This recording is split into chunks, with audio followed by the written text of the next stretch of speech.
নমস্কাৰ, অন্য এটা ব্লগলৈ পুনৰবাৰ স্বাগতম জনাইছোঁ। আজি আমাৰ জাগ্ৰত স্কুল অফ ড্ৰামাৰ পৰা এখন আমি বাটৰ নাট কৰিবলৈ গৈ আছোঁ স্বচ্ছ ভাৰত আৰু ন' প্লাষ্টিকৰ ওপৰত। আজি আমাৰ গোটেই জাগ্ৰত স্কুল অফ ড্ৰামাৰ গোটেইখিনি ষ্টুডেণ্ট ইয়াত আছে আৰু আজি আপোনালোকক দেখাম তেওঁলোকে ক'ত ক'ত বাটৰ নাট কৰায় আৰু ক'ত ক'ত বাটৰ নাট কৰে।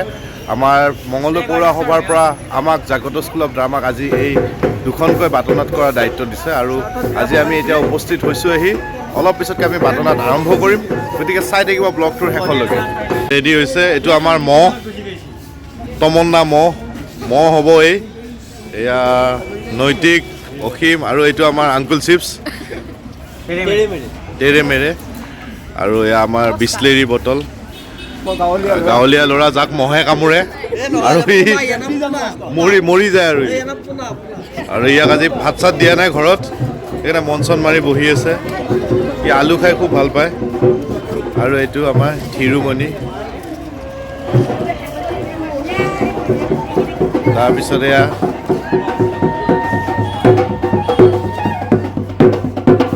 আমাৰ নীলকমল আহি বজাই। এয়া অংকুৰ পৰীক্ষাত ধুলীয়া লগাইছে। মহৰ পাখি আৰু মহৰ পাখি বনাইছে পৰীক্ষাত জুবিন ডেনিছ। এয়া পাখি লগাইছে।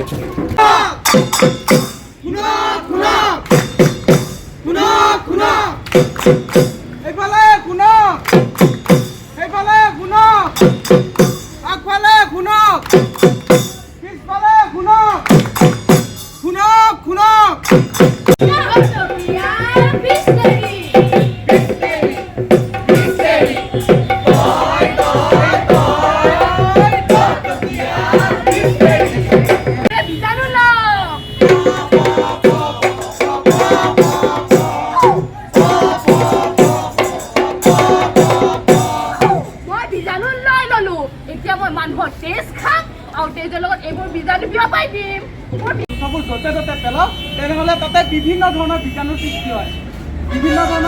সৃষ্টি হয়, তাতে বিভিন্ন ধৰণৰ ৰোগ হ'ব পাৰে আৰু সেইবোৰ মহ মাখিৰ দ্বাৰা আমাৰ খাদ্য সংস্পৰ্শলৈ আহে আৰু সেই খাদ্য আমি গ্ৰহণ কৰিলে পৌৰসভাই দিয়া পাব্লিক টয়লেটবোৰ ব্যৱহাৰ কৰিম নে?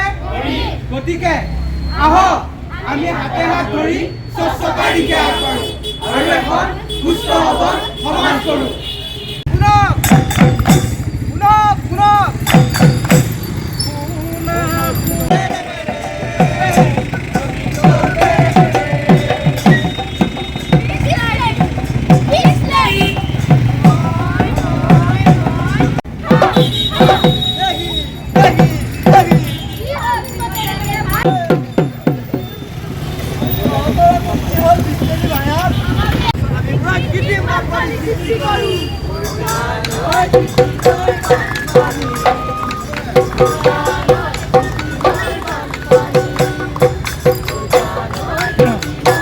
আৰু এনেকৈ আমাৰ বাটৰ নাটৰ দুটা শ্ব' হৈ গ'ল।